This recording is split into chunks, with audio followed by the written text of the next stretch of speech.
Good afternoon, this is Susan, and this is my channel. Thank you for watching. I have several things I want to talk about today.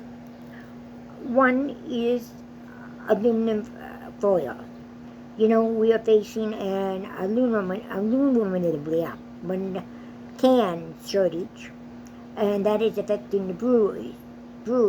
So if you want some of that mix or some of those drinks, you're going to have to buy them in bottles because they don't come in cans anymore.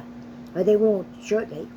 But my main concern here is not the drink, but it's aluminum foil. The Reynolds aluminum foil. That's just a brand name. There are many other brands besides that. But I'm saying Reynolds just simply so you know exactly what I'm talking about. Since there is an aluminum shortage for the cans, there will also be a shortage for the aluminum foil.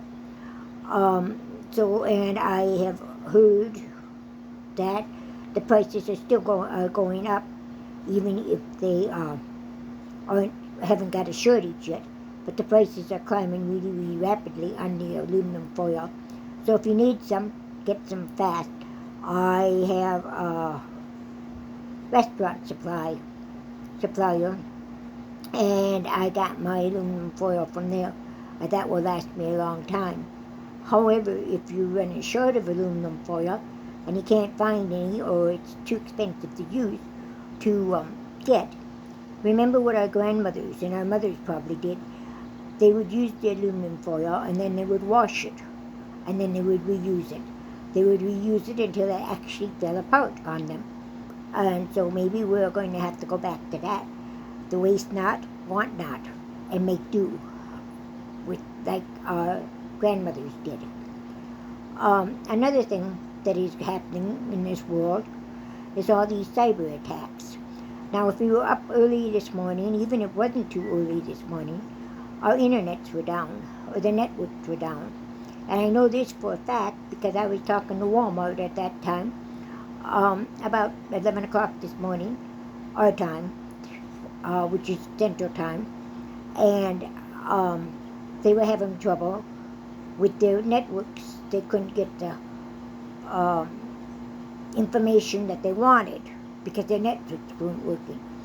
And shortly after that, I heard that the internet had gone down, and so if it didn't go down in your area, and it wasn't down in my area at that time, but Walmart was having problems with theirs. Another thing that is going on is several days ago, I'm laughing because, but it's not really that funny. I saw a video telling us that if we thought food prices were going up, we were shopping all wrong. This YouTube creator, and I'm not going to tell you who it is, went to a store and she bought several things. And she told us that if we didn't buy these things at that basically, that she got these things at this price, and that we should be able to too. The only problem is, I live in a small town, and I live in a rural state. And to go anywhere, I have to get to Walmart or any of the larger stores, and she used a store I'd never heard of. But that doesn't matter anyway. She said it was the most expensive store in her vicinity. But I have to go 50 miles in order to get to Walmart or Dollar Tree. And since I don't drive, that is, because of health problems, that is a big obstacle to me. Also, she said, she showed us some of the things that she did. She bought. And she bought eggs. The eggs were about the same price as mine.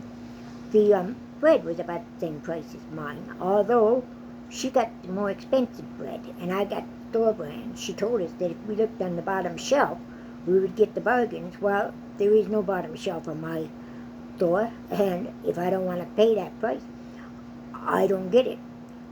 I either pay for it or I do without. Therefore, I'm learning to make my own bread. I've stockpiled on the flour and the yeast and so forth that I need. And so I'm practicing. I'm making my own bread. And they say practice makes perfect. Well, I've got a long ways to go yet, but it is working. Okay? Um, Another thing she said was she complained that people were buying fast food. People had said fast food were expensive. She told us that she considered fast food um, vegetables and fruits instead of the hamburger or the fish burger or whatever you get. I agree there. However, she showed us some nectarines, I believe it was. I don't really remember anymore, but peaches or something like that. And they had a price of what? That's about 99 cents a pound. Well, I can't get that anywhere near anything like that at my store. Um, she had apples, and I don't remember. Anyway, she paid 63 cents for 3 of them, so what would that be? About 20 some cents a piece. Well, cheapest apples I can get up here, and when they're on sale, are $2.19 a pound. And so my 3 apples would cost more than 63 cents. But that's my prices. Another thing she said was, if your food prices are going up, then you're buying soda, or you're buying potato chips. Well, I don't buy those things. If I do, it's a treat for me, and I definitely don't eat them every day or every night. It's a treat. It's something I do very rarely, and I like it. But I do not live on those, and I do not spend my money on those. Another thing she said was she had chicken breast, and she had a big family packet. She paid $1.99 a pound for it. That's great.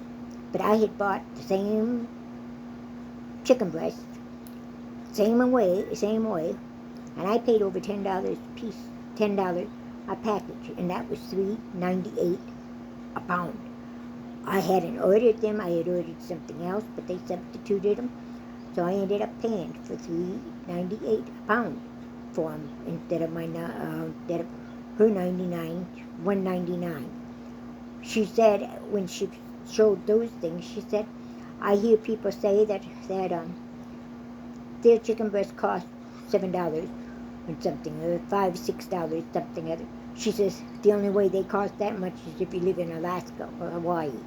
Well, I'm sorry, I don't live in Alaska and Hawaii, and I'm still paying high prices. Another thing to do to practice making, I'm practiced bread baking. I've also started making cheese. As long as I have whole milk and I have dried whole milk, I can make cheese. In fact, I can make cheese even if I use 2% or the non-fat milk, powdered milk. You just have to look the videos up to do. Another thing they're telling us, predicting, and I heard this today again, is they're predicting the power grid's going to go down. They're saying because of all these cyber attacks that we're having, that the next thing to do is the power grid.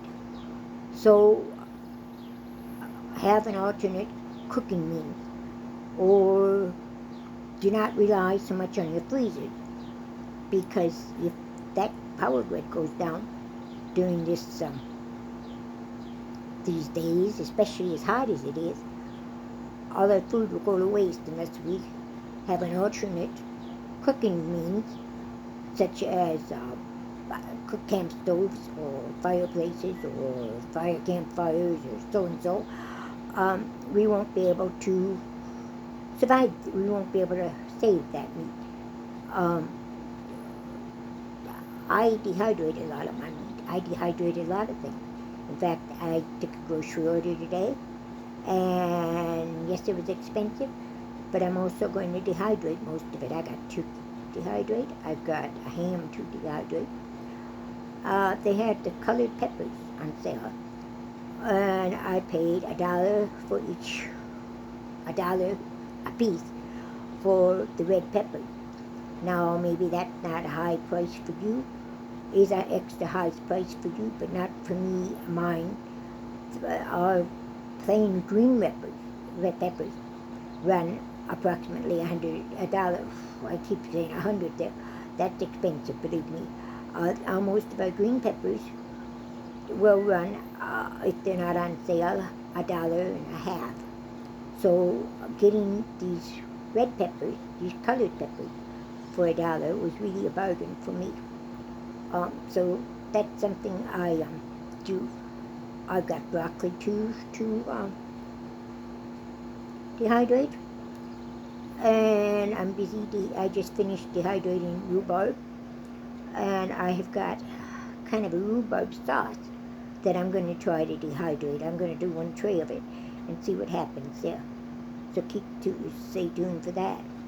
Another thing I happen to do is one of these YouTube's creators asked us what we would do to save meat, how we could be able to get 3 servings out of a pound of ground beef or out of ground turkey. The way I do that is I make a meatloaf out of it. And of course, the meatloaf that I make has all kinds of fillings. I have great carrots put in there. I will put potato flakes in there instead of breadcrumbs. Anything that will up my nutrition in the meatloaf. And I bake that. That's one evening's meal. I will save a piece of that and a slice of that to put in the freezer, and so I will have a sandwich someday, or I can make another meal out of it. The second day, that's the first day with the meatloaf. The second day, I take the meatloaf that is left, and since there is usually a lot of it, since there is only one, I'm the only one that eats it, and I will take the meatloaf that is left, and I will make chili out of it by adding tomatoes and beans. Any kind of beans. I don't go just by kidney beans. It just depends on what I have in my cupboard at the time, or since I cook my dry beans, it will depend on what I have in the freezer that I want to use them. And I add tomatoes to it. That's my second meal. If I add cornbread to it, I've got a complete meal. The third day, I will go and there will be chili left over, of course, because I mean, come on, it's too big a meal for me. So I will take out 1 or 2 servings and I will freeze them so for a later date. But then I would take the rest of that chili and I will add macaroni to it and a taco seasoning to it. So I have a taco meal for my third night. That's how I do my ground beef. I discovered that if you add water and salt, salted water, I guess you call it, salted water to the hamburgers, and then I will make my patties, and I will freeze them that way. And I make sure I put parchment paper in between the patties so I can just take out one patty at a time. That's how I do those. Or I will divide each pound up into 3 packages. That way I have just 3 packages that I can use all the time. That's how I handle my ground beef. And we had ground